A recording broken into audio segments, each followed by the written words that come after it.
मैं हूँ भवजल माही, दिखते ही बह जावे सा, जो तुम ना पकड़ी बाहें। मैं अपराधी जन्म का, नख शिख भरा विकारे, तुम दाता दुख भंजना, मेरा करो उद्धारे। तुम दाता दुख भंजना, मेरा करो उद्धारे। प्रत्यस्मरणीय हृदय सम्राट खटखटवासी प्राणधन महाप्रभु श्री नंगली निवासी भगवान जी के पावन चरण कमलों में कोटि कोटि दंडवत प्रणाम। श्री सतगुरुदेव भगवान जी के परम प्यारे मेरे आदरणीय श्रद्धेय सभी संत महापुरुष एवं गुरु दरबार के अनुयायी श्री गुरु महाराज जी के प्रेमी भगत जनों गुरुमुखों, परम सौभाग्य है आपका जिन्हें समय समय पर श्री नंगली दरबार में आकर के उनके पावन दर्शन दीदार करने का सुअवसर मिलता रहता है और संत महापुरुषों के द्वारा उनके गुणगान करने और सुनने का भी अवसर मिलता है। और ये एक सिलसिला कोविड के समय से चला ध्यान योग शिविर का, और निरंतर ये प्रवाह हमारे श्री गुरु महाराज जी के बड़े ही प्यारे भक्तजनों के माध्यम से चल रहा है, जिसमें आप देखते हैं कि श्री गुरु महाराज जी के बड़े ही प्यारे भक्तों प्रकाश छाबड़ा जी अक्सर आपको श्री गुरु महाराज जी की पावन लीलाओं के द्वारा आनंदित करते हैं। श्री गुरु महाराज जी की बड़ी ही अलौकिक लीलाएं वो आपके सामने प्रस्तुत करते हैं, और वास्तव में ये श्रेय तो हमारे श्री गुरु महाराज जी के बड़े ही अनमोल रतन श्रद्धेय स्वामी सार शब्दानंद जी महाराज जी को मिलता है, जिन्होंने उन लीलाओं का संग्रह किया, जिन्होंने श्री गुरु महाराज जी के श्री जीवन चरित्र श्री स्वरूप दर्शन ग्रंथ जो है वो लिखा, जिसमें से वो लीलाएं पढ़ने को भी हमें मिलती हैं, सुनने को मिलती हैं, और पता चलता है कि श्री गुरु महाराज जी की शक्ति के मालिक रहे और आज भी उन्हीं की शक्ति किस प्रकार से कार्य कर रही है। उसी के साथ साथ जो हमारे दरबार में अथवा आश्रमों में श्री गुरु महाराज जी की पावन आरती से पूर्व गुरु महिमा जो है प्रतिदिन गाई जाती है, तो गुरु महिमा का उल्लेख अभी 3 दिनों में हमारे परम स्नेही छाबड़ा जी ने किया। अधिकांश क्या होता है कि हम पढ़ लेते हैं, वो चाहे गुरु महिमा हो, आरती हो, भजन हो, पढ़ लेते हैं अथवा सुन लेते हैं, लेकिन उन शब्दों की गहराई में जाने का प्रयास नहीं करते। और शब्दों की गहराई में जैसे जैसे व्यक्ति जाता है, ना जाने उसके अंदर कितना अनमोल खजाना छिपा होता है। अगर हम एक एक शब्द का अर्थ करने लगे तो शायद बहुत लंबा समय व्यतीत हो जाएगा, परंतु ये चिंतन करने की आवश्यकता होती है सुनने वाले को। किसी भी एक पंक्ति को, किसी भी एक लाइन को अगर आप ध्यान से श्रवण करते हैं और उस शब्द की गहराई में जाते हैं, तो मैं समझता हूं जीव को अपने अंदर से अनमोल खजाने की प्राप्ति होती है। तो बहुत सुंदर ढंग से छाबड़ा जी ने अभी 3 दिनों में गुरु महिमा का वर्णन किया। उसी के साथ आज श्री गुरु महाराज जी की पावन आरती के भी सरलार्थ किए। समय कम होने की वजह से शायद गुरु महाराज जी की पावन आरती का जो उल्लेख है उसका जो है विस्तृत वर्णन नहीं कर पाए। एक एक पंक्ति के अंदर, एक एक लाइन के अंदर श्री गुरु महाराज जी की जो पावन आरती है, विनती है, स्तोत्र के अंदर अगर आप देखें तो बड़े गहन रहस्य छिपे हुए हैं। हो क्या रहा है कि हमने एक रट लगा ली कि ये गुरु महाराज जी की आरती गानी है, हम रोज गा रहे हैं, सुरती कहीं भी घूम रही हो लेकिन वो शब्द मुंह से निकल रहे हैं। अगर हम उन शब्दों में की गहराई में चले जाए, उसमें डूब जाए, हम सुनते हैं कि श्री गुरु महाराज जी के समय में जब वो समर्थ रूप में थे तो अनेकों लोगों की समाधियां लग जाती थी पावन आरती के समय, क्योंकि वो इतना ध्यान मगन हो जाते थे वो शब्द गाते गाते। और आज वृत्ति व्यक्ति की इतनी फैल चुकी है जिस कारण वो शब्दों की गहराई को नहीं समझ पाता। तो ये जो योग ध्यान शिविर है, इसमें हमारे बड़े ही प्रिय संजीव कुमार जी का भी बड़ा इसके अंदर एक योगदान है। जब ये कार्यक्रम शुरू हुआ, मैंने संजीव जी से कहा तो वो बड़े प्रसन्नचित्त से उन्होंने कहा कि मैं सेवा के लिए सदैव तत्पर रहूंगा। और सचमुच वो तत्परता से वो अपनी जिम्मेवारी को निभा रहे हैं, वो सेवा का एक भाव रखते हैं। सुंदर संस्कार दिए हैं उनके माँ बाप ने, और उन्हें हमारे महापुरुषों ने, हमारे गुरुजनों ने उसको सुंदर संस्कार दिए, और सदा उनका सेवा का भाव ये बना रहता है। बड़े सुंदर ढंग से वो आपको समझा रहे हैं योग की प्रक्रिया जो है। और वास्तव में जो योग है ये भी हमारी साधना का एक हिस्सा है। योग केवल आसन करने को ही योग नहीं कहते, योग तो शब्द और सुरत का भी योग है। तो जो हमें वो जिस स्थिति पर ले जाते हैं, वो शारीरिक योग के द्वारा, आसन के द्वारा, और फिर प्राणायाम के द्वारा कि किस प्रकार से हमने अपने मन को नियंत्रण में करना है, क्योंकि सारा मन का ही खेल है, मन की ही बात है। जहां मन लग जाता है वैसा ही व्यक्ति करने लगता है, उसी में रम जाता है। तो मन को किस प्रकार से इस कली काल के जाल से बचाना है, किस प्रकार से हमने विषय विकारों से मन को हटाना है, और किस प्रकार से उसको अपने नियंत्रण में करना है, तो बड़े विस्तार के साथ, बड़े सुंदर ढंग के साथ संजीव जी आपको समझाने का प्रयास करते हैं। पतंजलि जी महाराज ने भी जो हमें अष्टांग योग का उपदेश दिया, उसमें भी यही था कि यम, नियम, प्राणायाम और प्रत्याहार, चार तो ये थे कि यम यानी हम जो है अपने आप पर संयम रख सकें, संयम के साथ हम जी सकें। ये नहीं कि आंखें जो देखना चाहती हैं वही देखें, और कान जो सुनना चाहते हैं वही सुने, या मुंह जो खाना चाहता है अथवा जो बोलना चाहता है वही हम खाएं, वही बोले। ऐसा नहीं, संयम हो हमारे जीवन के अंदर विवेक के द्वारा, अपनी बुद्धि के द्वारा, क्योंकि मन के ऊपर बुद्धि है। और अगर हम बुद्धि से विचार करते हैं, विवेक हमारा अगर जागृत हो जाता है, विवेक को जागृत करने के लिए सत्संग है या स्वाध्याय है। जब हम स्वाध्याय करते हैं तो हमारे अंदर विवेक जागृत होता है। जब हम संत महापुरुषों की चरण शरण में बैठते हैं, विवेक जागृत होता है। अच्छी संगति में बैठते हैं, विवेक जागृत होता है। उस विवेक के द्वारा कि हमें उचित अनुचित का बोध हो जाए, मेरे लिए क्या उचित है, क्या अनुचित है, मुझे ये करना चाहिए या नहीं करना चाहिए। व्यक्ति जब भी कुछ करने लगता है तो उसके अंदर से एक आवाज उठती है, आंतरिक आवाज भी आती है कि ये मेरे लिए उचित है अथवा अनुचित है।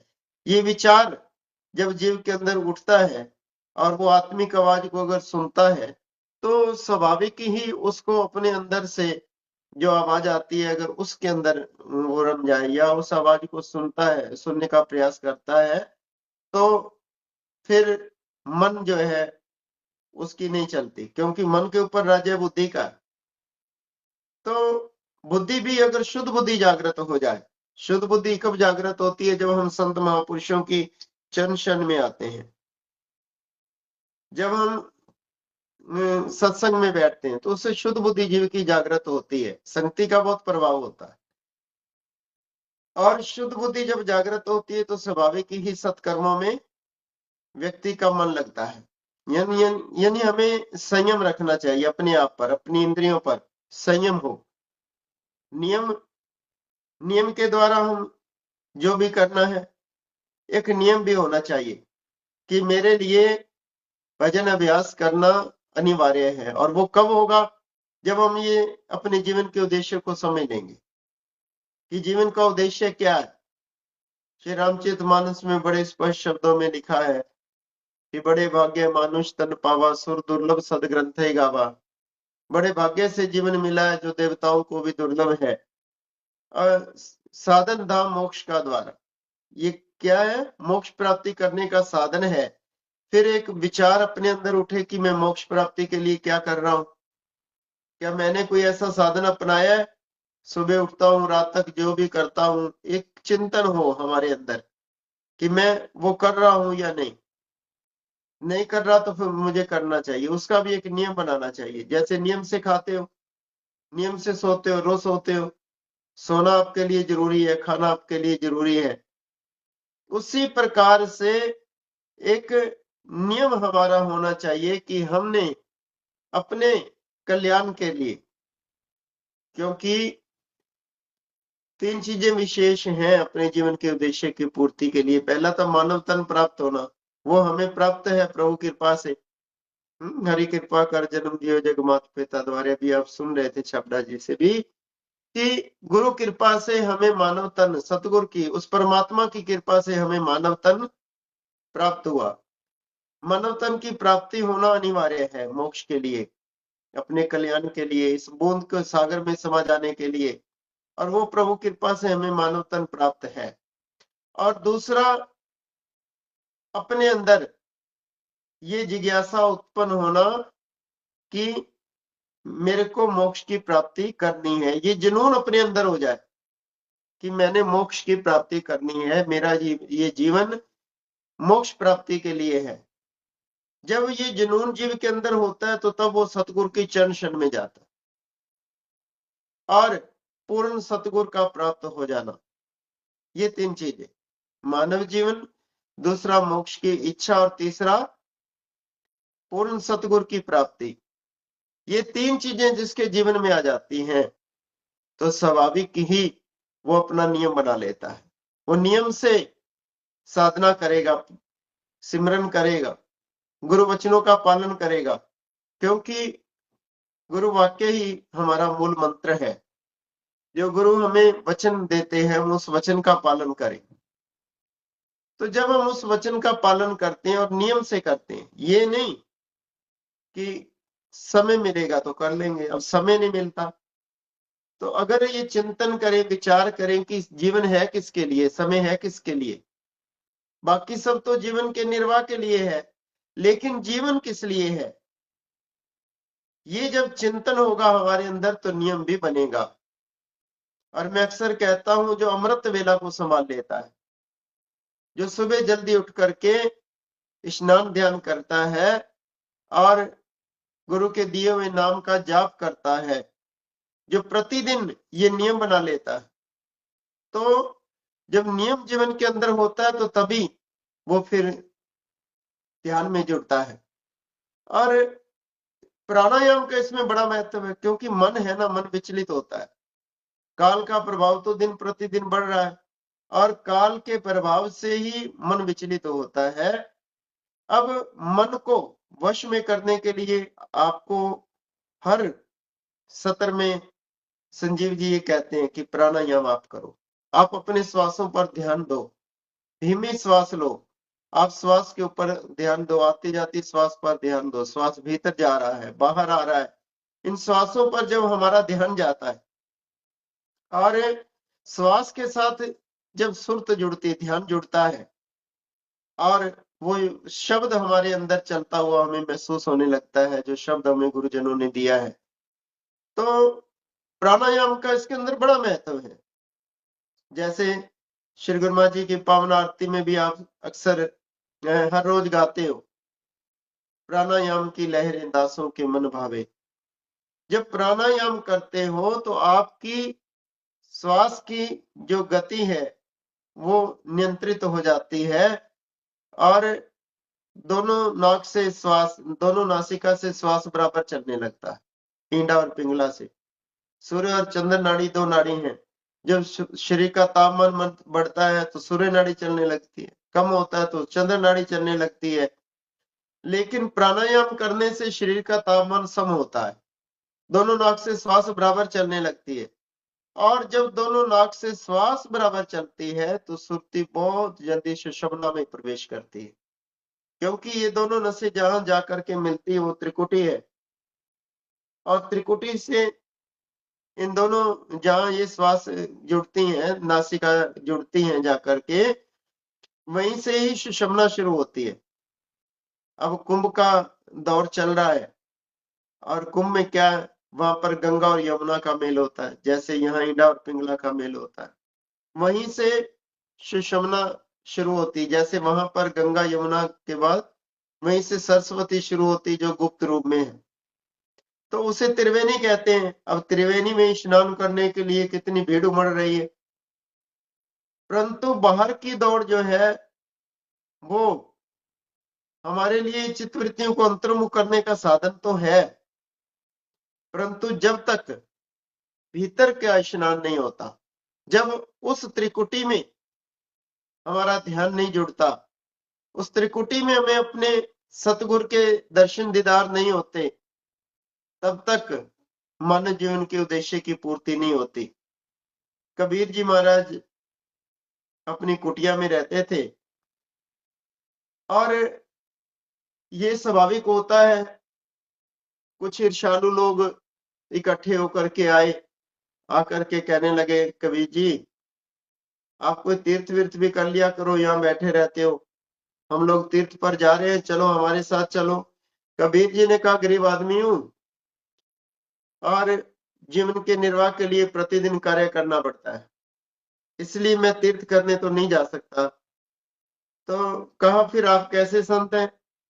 कहा, कोई बात नहीं, आप ऐसा करो, ये मेरा तुम्बा ले जाओ, इसको स्नान करवाते रहना, जहां जहां आप तीर्थ करोगे तो थोड़ा उपकार आप करना, मेरा ये तुम्बा है, इसको स्नान करवाते रहना। अब वो लोगों के अंदर ये जाहिर करने के लिए आए थे कि हम ये कहेंगे कि ये संत कैसे हैं, ये तीर्थ करने भी नहीं जाते, और वो तुम्बा लेकर के चले गए। अब जहां भी वो जाकर के स्नान करते, तीर्थ करते, मल मल करके तुम्बे को भी नहलाते। कुछ दिन पश्चात तीर्थ करने के बाद वापस लौटे, कबीर जी को वो तुम्बा दिया कि ये लो अपना तुम्बा। और कबीर जी ने उनको रुकने के लिए आग्रह किया कि आप सायंकाल का समय, रात्रि यहीं विश्राम कीजिए, आपके भोजन की व्यवस्था करते हैं। वही तुम्बा दे दिया कि इसको काटो और सब्जी बनाओ। तो माँ लोई ने वो सब्जी तैयार की, खाना बना। जब खाने लगे तो सभी थू थू थू थू करने लगे। सबने कबीर जी ने पूछा कि क्या हुआ?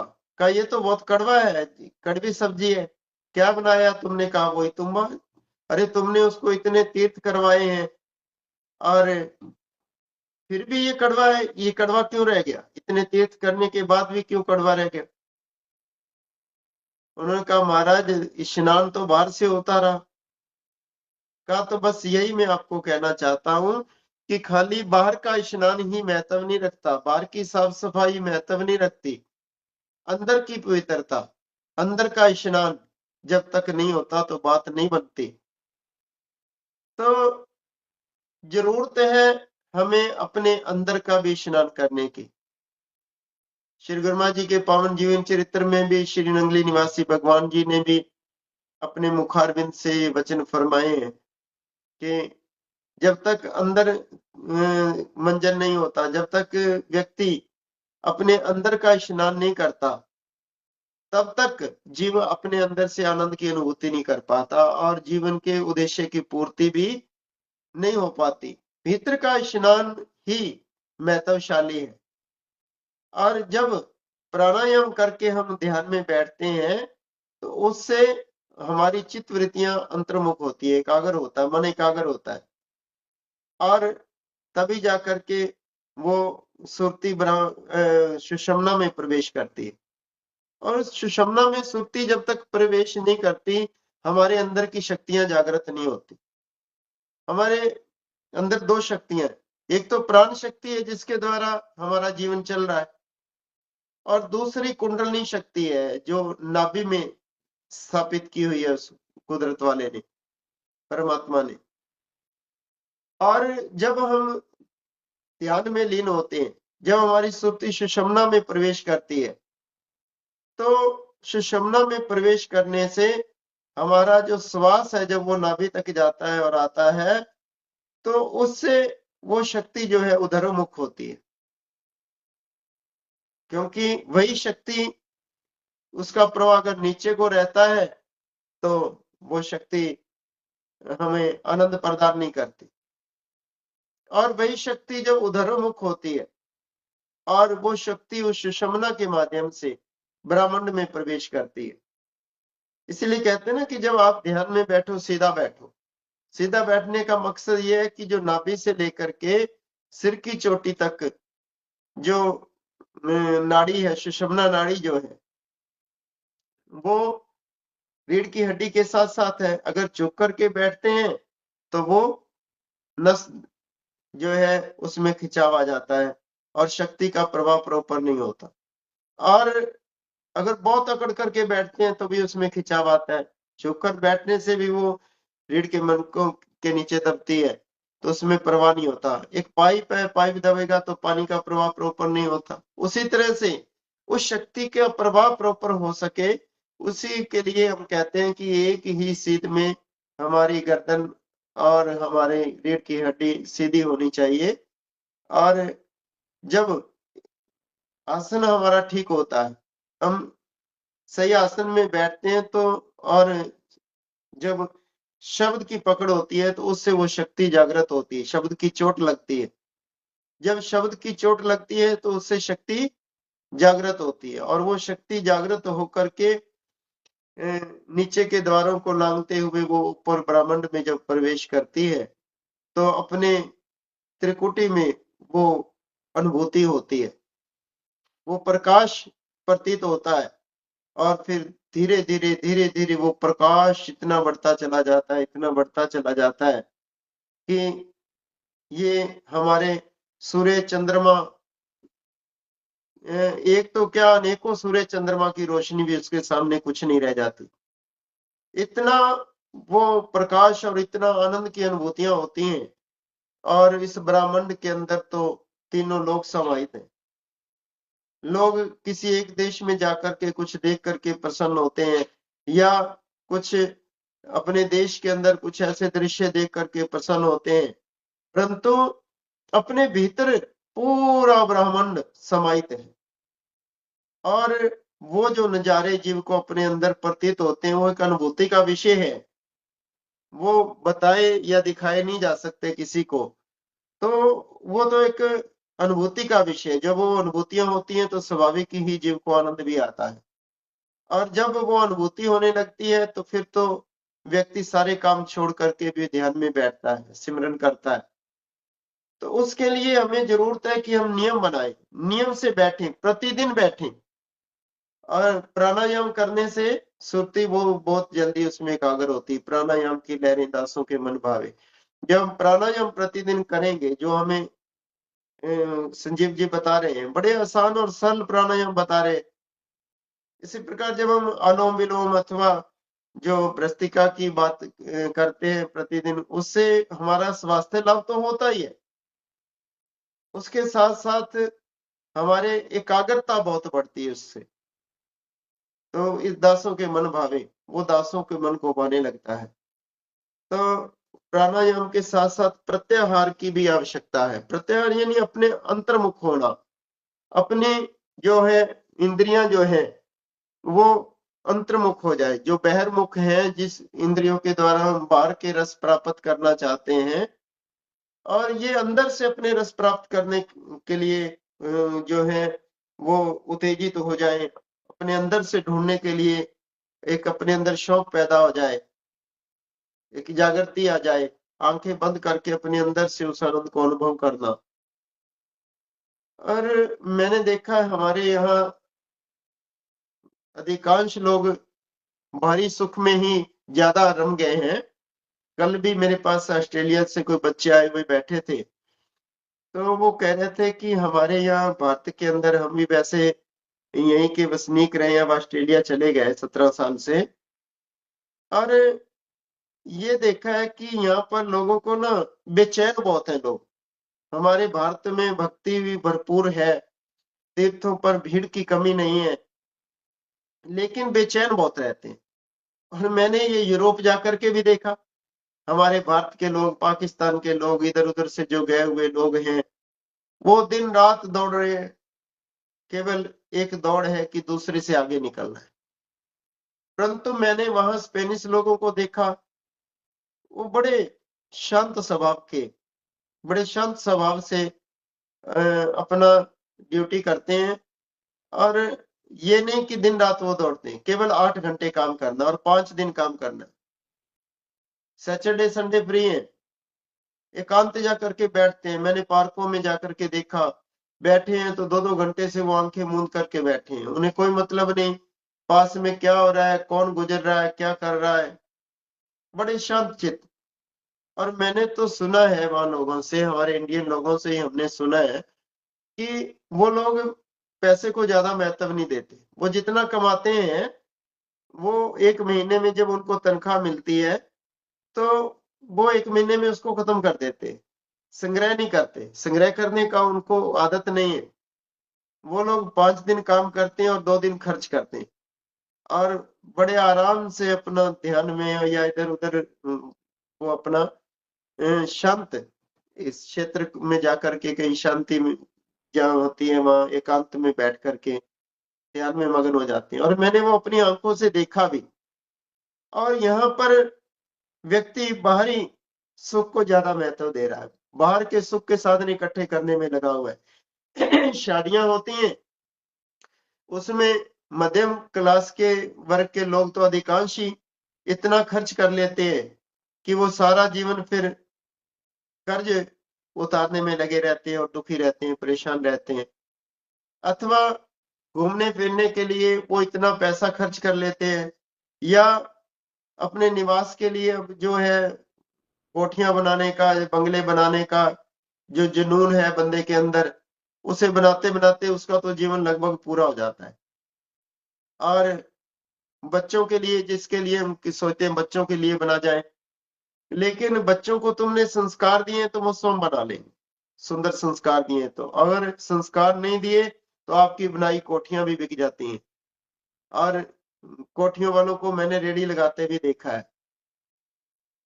तो जरूरत है हमें बच्चों को सुंदर संस्कार देने की और स्वयं भक्ति के मार्ग पर चलने की। ये नहीं कि दिन रात हम मेहनत करके शरीर को इतना तोड़ने की समय नहीं, जिसके लिए जीवन है उसके लिए समय नहीं है।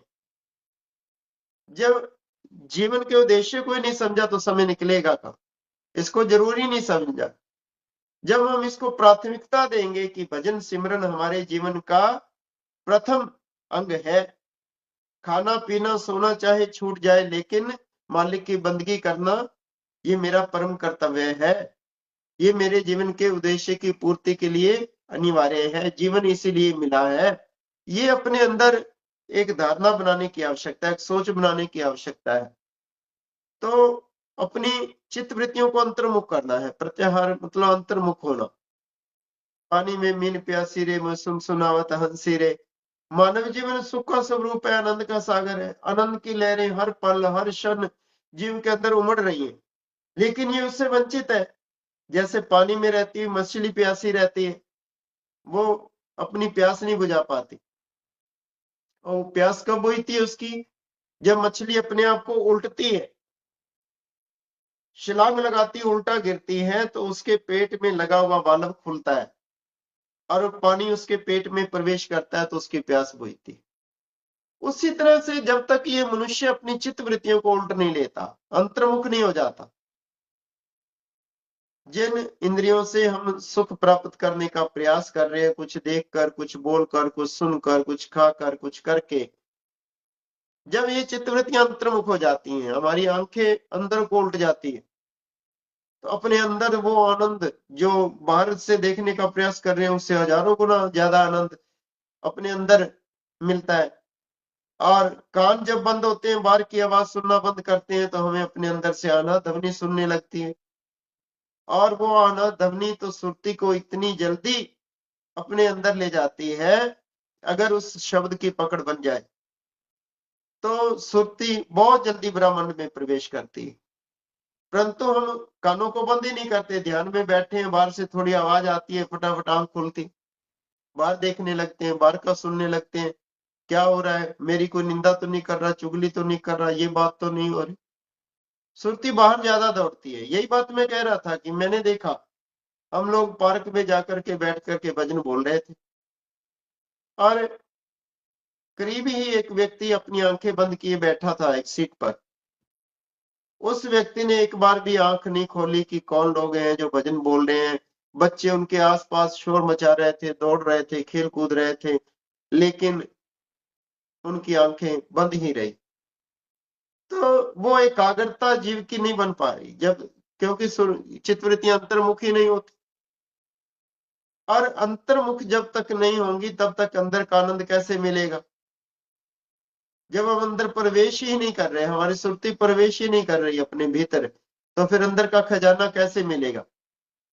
कोई चीज है, उसको हम आवाज लगाते रहे खड़े हुए, आजा आजा, वो चीज अपने आप चलकर थोड़ा आएगी, आपको वहां चलकर जाना पड़ेगा। चंडीगढ़ से आए हुए रात्रि कुछ भगतजन, तो वो रात्रि रात्रि वार्ता हो रही थी। मैंने कहा भजन सिमरन कुछ करते हो? कहा जितना हो जाता है कर लेता हूँ। मैंने कहा आपका घर अगर 100 कदम पर है, आपको मैं तो 10 कदम चल सकता हूँ, तो क्या आप अपने घर में पहुंच जाओगे? क्या अपने बिस्तर पर आराम कर लोगे? बिस्तर तो आपके पास चलकर नहीं आएगा, आपको अपने रूम में तो जाना पड़ेगा। आप घुटनों के बल चलो या पैरों के बल चलो, आप जब तक अपने रूम में नहीं पहुंचोगे तो आप विश्राम नहीं कर सकते, आपको सुख नहीं मिल सकता। उसी तरह ये नहीं कि जितना हो जाता है कर लेता हूँ, चलता फिरता कर लेता हूँ। चलते फिरते भी भजन तब होता है जब आप बैठ करके प्रतिदिन भजन करते हैं। जब अमृत वेला में रोज बैठ करके भजन करते हो, शब्द की पकड़ बन जाती है, और वो शब्द जो हमारे अंदर चल रहा है उसकी जब पकड़ बन जाती है, तो तब चलते फिरते भी आप भजन कर सकते हो, तब आप अजपा जाप कर सकते हो। जो अंदर चल रहा है उसकी एक पकड़ तभी बनती है जब आप प्रतिदिन बैठ करके ध्यान कर रहे हो, सिमरन कर रहे हो।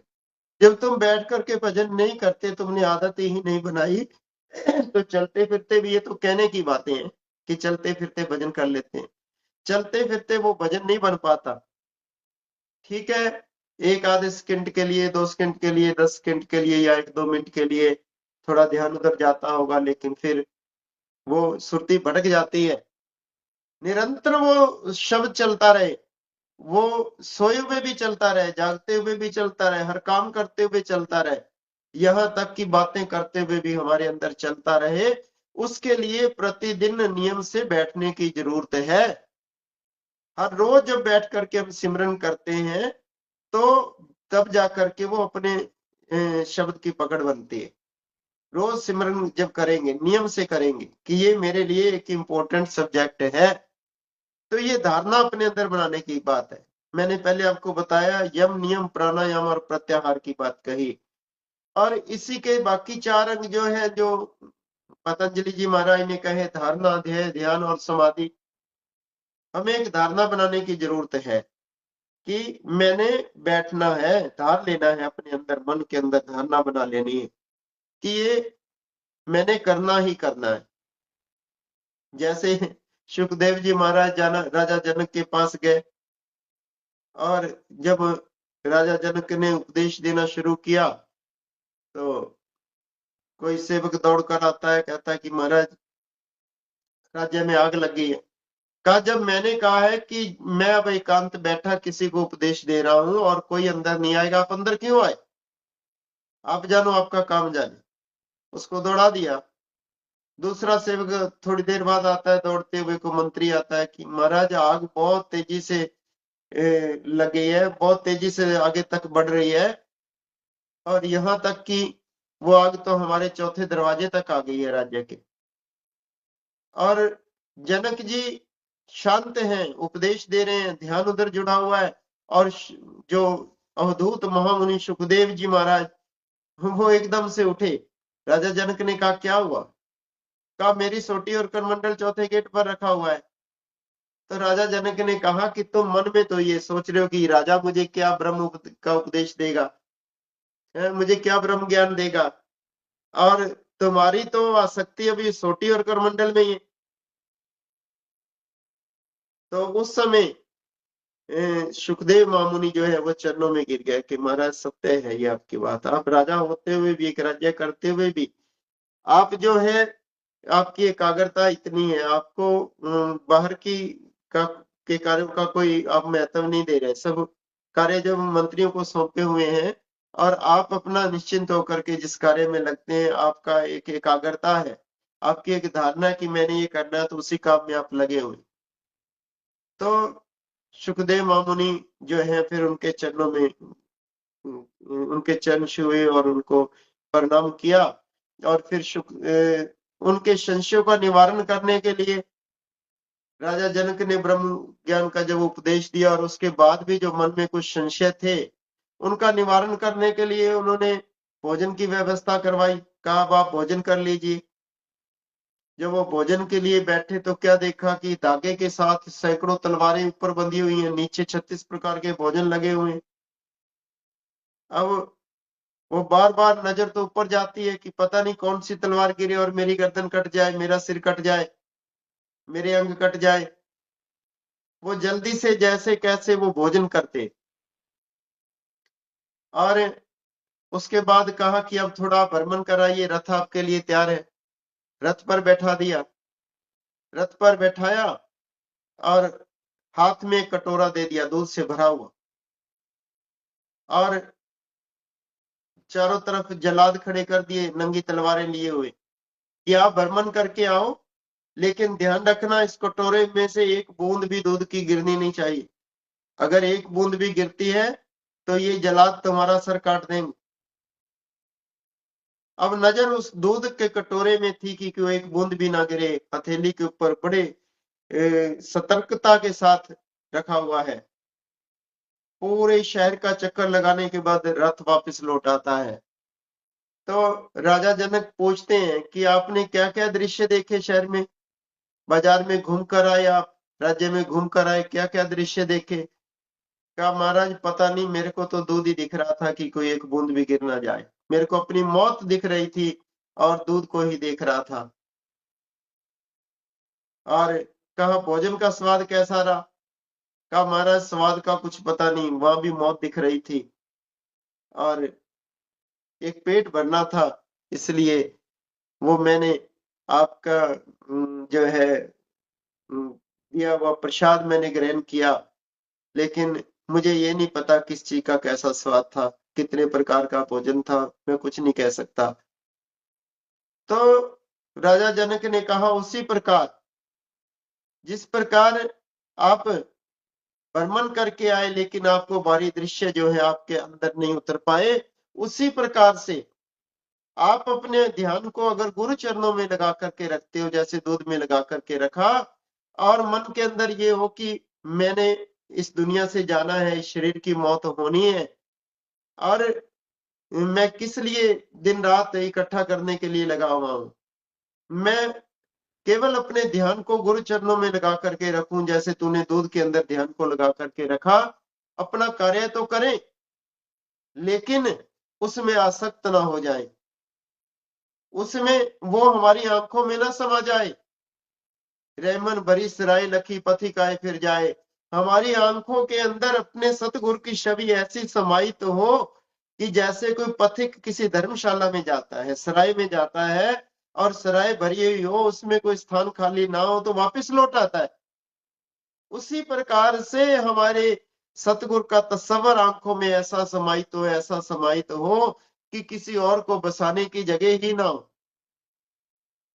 जब ये स्थिति हमारी हो जाए तो फिर आप संसार का हर कार्य करते हुए, आप देखिए कबीर जी महाराज ने कोई घर छोड़ा था या संन्यास लिया था, घर में रहते हुए भी वो अपनी चित्तवृत्तियों को गुरु चरणों में लगा करके रखा।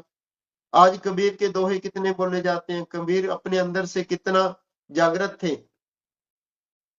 अगर बात करते हैं श्री गुरु रविदास जी महाराज की, तो देखो वो भी अपना काम धंधा करते हुए, मीरा जो एक रानी होते हुए भी उनके चरणों में जाकर के नतमस्तक हुई, उनसे दीक्षा ली।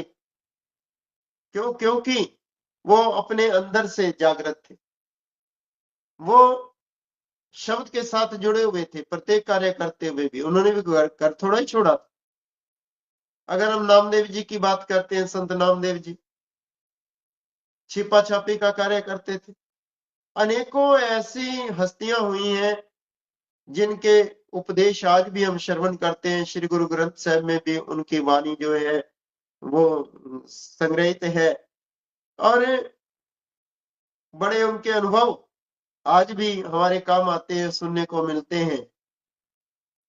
तो जरूरत है संसार में विचरण करते हुए अपने चित्त को गुरु चरणों में जोड़ लेने की। जब चित्त गुरु चरणों में जुड़ता है, और जुड़ेगा कब? जब हम ध्यान धारणा कर लेंगे कि ये मेरा एक इम्पोर्टेंट सब्जेक्ट है, ये मैंने करना ही करना है। और ये धारणा जब बन जाती है तो फिर व्यक्ति का ध्यान जुड़ता है, तब गुरु चरणों का ध्यान बनता है, अपने अंदर उतरता है, और गुरु का महत्व तभी समझाता है। नहीं तो दीक्षा ले ली, बस हो गए शिष्य, उसी से बात नहीं बनती। 20वें गुरु का मन माने, सो सेवक परमेश्वर की गति जाने। जब गुरु की खुशियां प्राप्त कर लोगे, उन्हें लगेगा कि मैंने जो उपदेश इनको दिया, ये बच्चे उस उपदेश का जो मनन कर रहे हैं, जो श्रवण किया है उसका मनन भी कर रहे हैं, निध्यासन कर रहे हैं, और तभी आपको साक्षात्कार हो पाएगा। खाली नाम लेने से बात नहीं बनती। गुरु जी कृपा कर दो, गुरु की कृपा तो सदैव बरस रही है। बरसात हो रही है, बर्तन ही उल्टा पड़ा है तो बरसात क्या करेगी? गुरु जी की कृपा सब पर भारी, जो समझे वो है अधिकारी, जो ना समझे सो नाकारी। तो गुरु कृपा सदैव बरस रही है। अब हम प्राप्त कर पा रहे हैं नहीं कर पा रहे, ये हमारी अपनी पात्रता पर निर्भर करता है। हमारी पात्रता कैसी है, हमारी श्रद्धा कैसी है, हमारी निष्ठा कैसी है, हमारा विश्वास कैसा है? जरूरत है पूर्ण विश्वास अपने सतगुरु के प्रति बना करके कि ये भगवान का स्वरूप है, मेरे गुरु महाराज जी साक्षात ईश्वर हैं।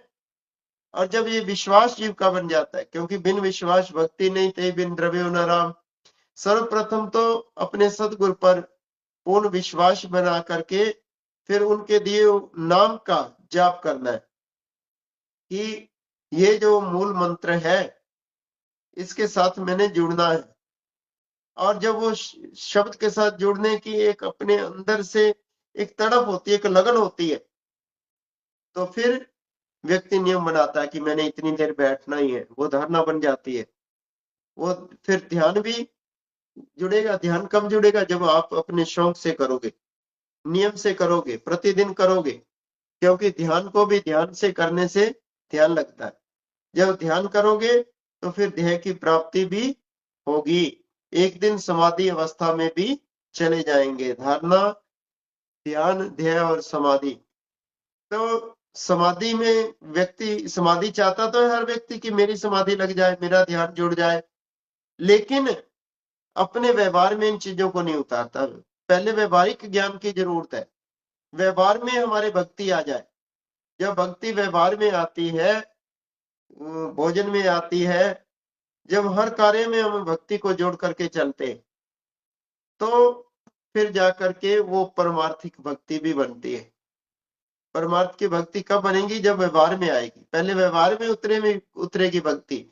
जब हमारे व्यवहार अच्छा होगा, सबके अंदर हम उस परमात्मा का स्वरूप देखेंगे। परिवार भी उस परमात्मा की देन है, ये परिवार भी उसी का है, संसार उसी का है, ये सब दौलत उसी की है। मैं भगवान के लिए भोजन बना रहा हूँ, मैं भगवान के लिए हर कार्य कर रहा हूँ, ये भगवान का ही संसार है, मेरे गुरु महाराज जी का संसार है।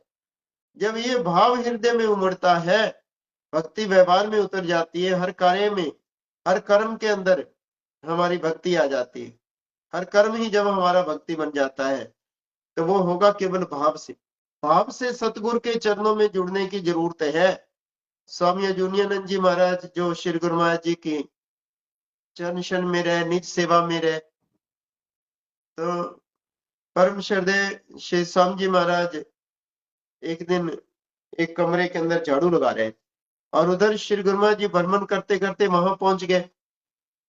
श्री गुरु महाराज जी ने देखा कि वृद्ध अवस्था और ये मेरी सेवा प्रतिदिन करने वाले ये यहाँ कमरों में भी झाड़ू लगा रहे हैं। तो श्री गुरु महाराज जी ने आकर के कहा, जुनियानंद तो तेरे को झाड़ू लगाने की क्या जरूरत है, मेरी सेवा से तुझे फुर्सत नहीं है और नहीं रहा कोई झाड़ू लगाने वाला। तो स्वामी जी महाराज कहने लगे, महाराज जी मैं तो ये आपकी सेवा ही कर रहा हूँ, ये दरबार भी आपका है और ये सेवा कर रहा हूँ, तो चित्त गुरु चरणों में, आपके चरणों में जुड़ा रहता है। तो श्री गुरु महाराज जी ने बाकी संतों को बुला करके कहा कि देखो ये मेरी सेवा करते हैं, इनको वहां से फुर्सत नहीं है और आप इतने लोग यहाँ होते हुए भी कमरों में ये झाड़ू लगा रहे हैं, तो आप मेरी सेवा को बोझ मत समझो। जो मेरे दरबार की सेवा करेगा, एक दिन मैं सबकी सेवा करवाऊंगा, एक समय ऐसा आएगा कि मैं सबकी सेवा करवाऊंगा। और श्री गुरु महाराज जी ने इतने वरदान दिए, इतने वरदान दिए कि लोग तो कहते हैं कि ये महापुरुष, ये संत सबसे काम करवाते हैं। ये काम नहीं है, ये गुरु घर की सेवा है। जो गुरु घर की सेवा करेगा उसकी पूजा होगी, उसकी भी समय आने पर सेवा होगी। जो समय की कदर करेगा तो समय आने पर उनकी भी कदर होगी। तो सेवा का कितना ज्यादा महत्व है। गुरु घर की सेवा में, सेवा के लिए आपको अक्सर सभी प्रेरणा करते रहते हैं, वो सुमित जी हो, विनोद जी हो, या देखो कैमरे के पीछे भी कई लोग होते हैं, रमन जी और फूलचंद जी, ये चंडीगढ़ से बैठे हुए ये सारा कार्यक्रम चला रहे हैं। ये सेवा का भाव तो है ही, लेकिन इन बच्चों ने सेवा के प्रकल्प को जो है इसका सुंदर रूप बनाने के लिए अपने धन के द्वारा श्री नंगली साहब में एक स्थान स्थापित किया है, चंडीगढ़ के सभी सेवादारों ने मिलकर के, जहां पर रह करके भंडारों की सेवा में हम सतत प्रयास करके व्यवस्था को सुंदर बना सके। उन्होंने एक आश्रम बनाया बड़े लंगर के सामने, सत्संग भवन के सामने। अभी पिछले महीने उसका उद्घाटन किया। सब सेवादार वहां रह करके भंडारों की सेवा देखते हैं। अन्य दिल्ली से या और स्थानों से आने वाले सेवादार भी अपना सारा काम धंधा छोड़ करके आकर के वो भंडारों में सेवा देखते हैं। तो ये एक बहुत बड़ा इनका प्रयास है। तो मैं समझता हूँ इन्होंने प्रेरणा ली है श्री गुरु महाराज जी के दरबार से, प्रेरणा लेकर के संत महापुरुषों से प्रेरणा ली है और गुरु दरबार की व्यवस्था को सुचारू रूप देने के लिए सतत प्रयास इनका रहता है। तो ये सभी बच्चे, नाम तो किस किस का लो, वो गोयल जी हो, मौजी जी हो, ये सभी इनके साथ जुड़े हुए हैं। कोई दिल्ली से, कोई चंडीगढ़ से, कोई अन्य अन्य स्थानों से, हरियाणा, पंजाब, राजस्थान, यूपी, दिल्ली इत्यादि सब स्थानों से आकर के सब बच्चे जो सेवा करते हैं, उनसे हमें प्रेरणा लेने की जरूरत है कि ये घर से खाली नहीं है, ये भी अपना काम धंधा छोड़ करके आते हैं। तो हम भी गुरु घर की सेवा में अपनी रुचि बनाए। जब गुरु घर की सेवा की रुचि हमारे अंदर होगी तो उससे क्या होगा कि हमारे अंदर के विकार दूर होंगे। ध्यान जो ना, लोग कहते हैं कि ध्यान लगता नहीं, ध्यान तो ये एक स्वाभाविक प्रक्रिया है। ध्यान तो स्वाभाविक लगेगा, हमने अपने आप को अंदर से तैयार करना है, अपने अंदर से विकारों को निकालना है। श्री गुरु महाराज जी हमारे हृदय मंदिर में बैठ जाएं, उसके लिए स्थान तो साफ चाहिए, खाली चाहिए। किसी आसन पर दुनिया भर का सामान पड़ा हो या कूड़ा बिखरा हो तो कोई आपके घर में आने वाला मेहमान भी नहीं बैठता। आप भगवान को बैठाना चाहते हो, मन के विकारों को दूर करने की जरूरत है। मन के अंदर ईर्ष्या, द्वेष, वैर, विरोध, भेदभाव, न जाने क्या क्या हमारे अंदर भर गया है। और जब तक वो नहीं निकलते तब तक भगवान उस आसन पर विराजमान नहीं होते। गुरु की महिमा है अमित कहना, गुरु की हम शब्द स्तुति में पढ़ते हैं प्रतिदिन, गुरु जी की महिमा आती है गम, बुद्धि समझ न पावे गम, हृदय शुद्ध दृष्टि सम। जब हृदय शुद्ध होगा, दृष्टि सम होगी, तो फिर मस्तक चमके सूरज चंद। इस मस्तक में वो प्रकाश तभी प्रतीत होगा जब हमारा हृदय शुद्ध होगा, दृष्टि सम होगी। तो फिर वो बुद्धि से भी ऊपर उठ जाएगा। शुद्ध बुद्धि जब जागृत हो जाएगी तो फिर आत्मिक आनंद में लीन होगा। होगा कब? वो प्रकाश हम सब देखना चाहते हैं अपने अंदर, लेकिन हम अपने अंदर ये नहीं देखते कि वो प्रकाश जहां आना है वहां पर तो हमने पहले से एक काला पर्दा लगाया हुआ है।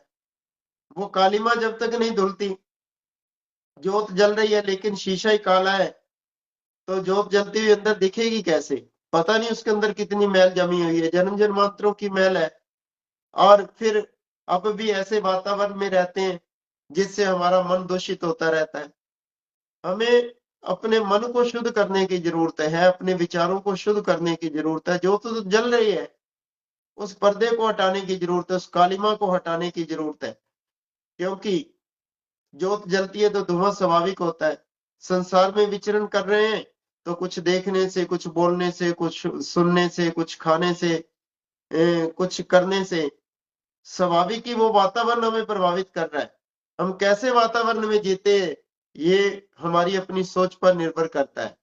तो हमें अपने वातावरण को शुद्ध बनाने की जरूरत है, शुद्ध वातावरण में रहने की जरूरत है, शुद्ध खान पान की जरूरत है।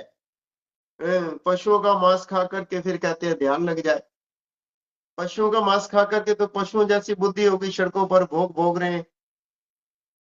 तो आप ये चाहें कि ध्यान ऐसे लग जाए, ध्यान के लिए जरूरत है अपने अंदर से अपने आप को तैयार करने की। बीज फेंक देने से खेती नहीं हो जाती, पहले जमीन को तैयार करना पड़ता है। जब जमीन उपजाऊ बन जाती है, अच्छी बन जाती है खेती, फिर उससे फसल अच्छी होती है। तो बीज जो है वो बंजर भूमि में बीज डाल देने से कुछ नहीं होता। तो गुरुदेव ने कृपा करके हमें नाम मंत्र दिया, बीज दिया, लेकिन आप अपनी फसल को तैयार अच्छा देखना चाहते हैं तो जमीन को अच्छा बनाने की जरूरत है। हमने अपने अंदर से विकारों को निकालना है, और जब तक वो विकार नहीं निकल जाते तब तक बात नहीं बनती। बहुत सारे लोग तो ऐसे हैं वो बिना टिकट के सफर करना चाहते हैं। एक व्यक्ति स्टेशन पर गया और कहने लगा मैंने वहां जाना है, मैंने वहां जाना है। वो कभी किसी से घंटों पूछता रहा, मैंने वहां जाना है, मैंने वहां जाना है। किसी ने कहा भाई क्यों, तो सिर का दर्द बना हुआ है सबका, वहां चला जाना इंक्वायरी पर, वहां जाकर के बात करो। ये इंक्वायरी स्टेशन बने हुए हैं, यहाँ पर बूथ बने हुए। वो इंक्वायरी बूथ पर गया, कहने लगा मैंने वहां जाना है। उसने कहा भैया वहां जाना तो पहले टिकट ले आओ ना, टिकट ले आओ और फिर वहां की ट्रेन में बैठ जाना, तुम पहुंच जाओगे। तो उसने कहा अच्छा टिकट भी लेना पड़ेगा। उसी भांति लोग, बहुत सारे लोग तो बिना टिकट के ही जाना चाहते हैं, चाहते हैं हम पहुंच जाए। और कुछ एक ने सामान इतना अपने पास इकट्ठा किया हुआ है कि वो ट्रेन में चढ़ ही नहीं पाते। तो सबसे पहले तो हमें एक विश्वास बना करके गुरु चरणों में जाकर के टिकट लेने की जरूरत है, नाम मंत्र शब्द लेकर के उस शब्द का जाप करने की जरूरत है। और फिर जो हमारे पास अपने अंदर इतना बोझ है, बहुत सारा बोझ है, विचारों का बोझ है, या विषय विकारों का बोझ है, एक कामना है, बहुत बड़ी कामना है? सकल जो हमारे अंदर जो भर गया है, मोह सकल व्याधिन कर मूला ते ते उपजय भूसूला। हमारा मोह इतना हो गया, इतनी आसक्ति हो गई है पदार्थों की, ये एक बोझ है, ये हम लिए घूम रहे हैं, हम ट्रेन में नहीं चढ़ पाते उसमें। और इस बोझ को छोड़ने की जरूरत है। जब ये सब हम बोझ अपना उतार देंगे कि मेरा कुछ नहीं, जो कुछ है श्री गुरु महाराज जी का है, बस मेरी व्यवस्था सुंदर हो, मुझे ज्यादा आवश्यकता नहीं है। साईं इतना दीजिए जा में कुटुंब समाये, मैं भी भूखा ना रहूं, अतिथि ना भूखा जाए। ये भाव होना चाहिए संग्रह करने का, कि जब तक आदत है तब तक बात नहीं बनती। तो अपने मन के बोझ को हल्का करें, मन को खाली करें, तभी वो परमात्मा हमारे हृदय मंदिर में विराजमान होगा, तभी हमारी भक्ति बन पाएगी। तो मन की मलिनता को दूर करें, तभी ध्यान जुड़ेगा, ध्यान बनेगा। ध्यान एक स्वाभाविक प्रक्रिया है, मैं बार बार कहता हूँ। ध्यान लगाने के लिए हमें कुछ भी करने की जरूरत नहीं है। जो ध्यान हमारा इधर उधर लग गया है, उस ध्यान को हटाने की जरूरत है। जितनी देर आप काम कर रहे हैं, आप धंधा कर रहे हैं, वो आप सतर्कता से करें, और मन के अंदर ये भाव बना करके कि ये मैं सेवा कर रहा हूँ। लेकिन जब आप ध्यान में बैठे तो फिर और कोई ध्यान हमारे अंदर ना आए, उसके लिए आपको प्रयास करने की जरूरत है।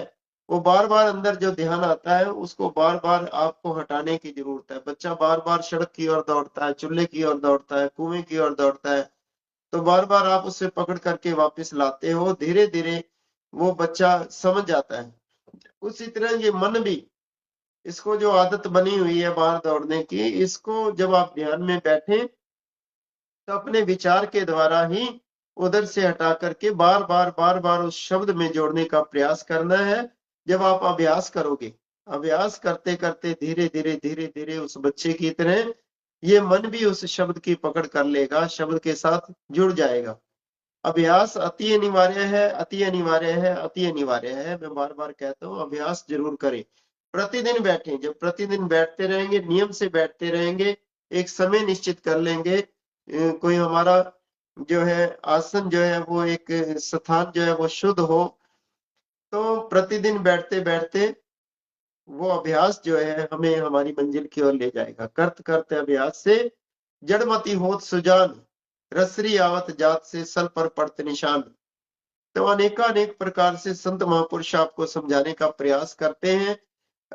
ये जो दौर है, ये जो चल रहा है, इसके अंदर जो हर महीने का ये ज्ञान योग शिविर होता है, इसमें सभी महापुरुषों को ये अवसर दिया जाता है, क्योंकि हर महापुरुष अपने अपने ढंग से आपको समझाने का प्रयास करता है। भी किसी भी तरह से आप गुरु चरणों में जुड़ जाए, आप अपने इष्ट के साथ जुड़ जाए, उस शब्द के साथ जुड़ जाए, तो सभी महापुरुष अनेकानेक श्री गुरु महाराज जी की लीलाएं सुना करके, कोई आपको अपने अनुभव बता करके, कोई श्री गुरु महाराज जी के बताए हुए वचन सुना करके, तो आपके ध्यान को जोड़ना चाहते हैं। किसी कहीं प्रेमा भक्ति की बात होती है, कहीं सेवा की बात होती है, कहीं सिमरन की बात होती है।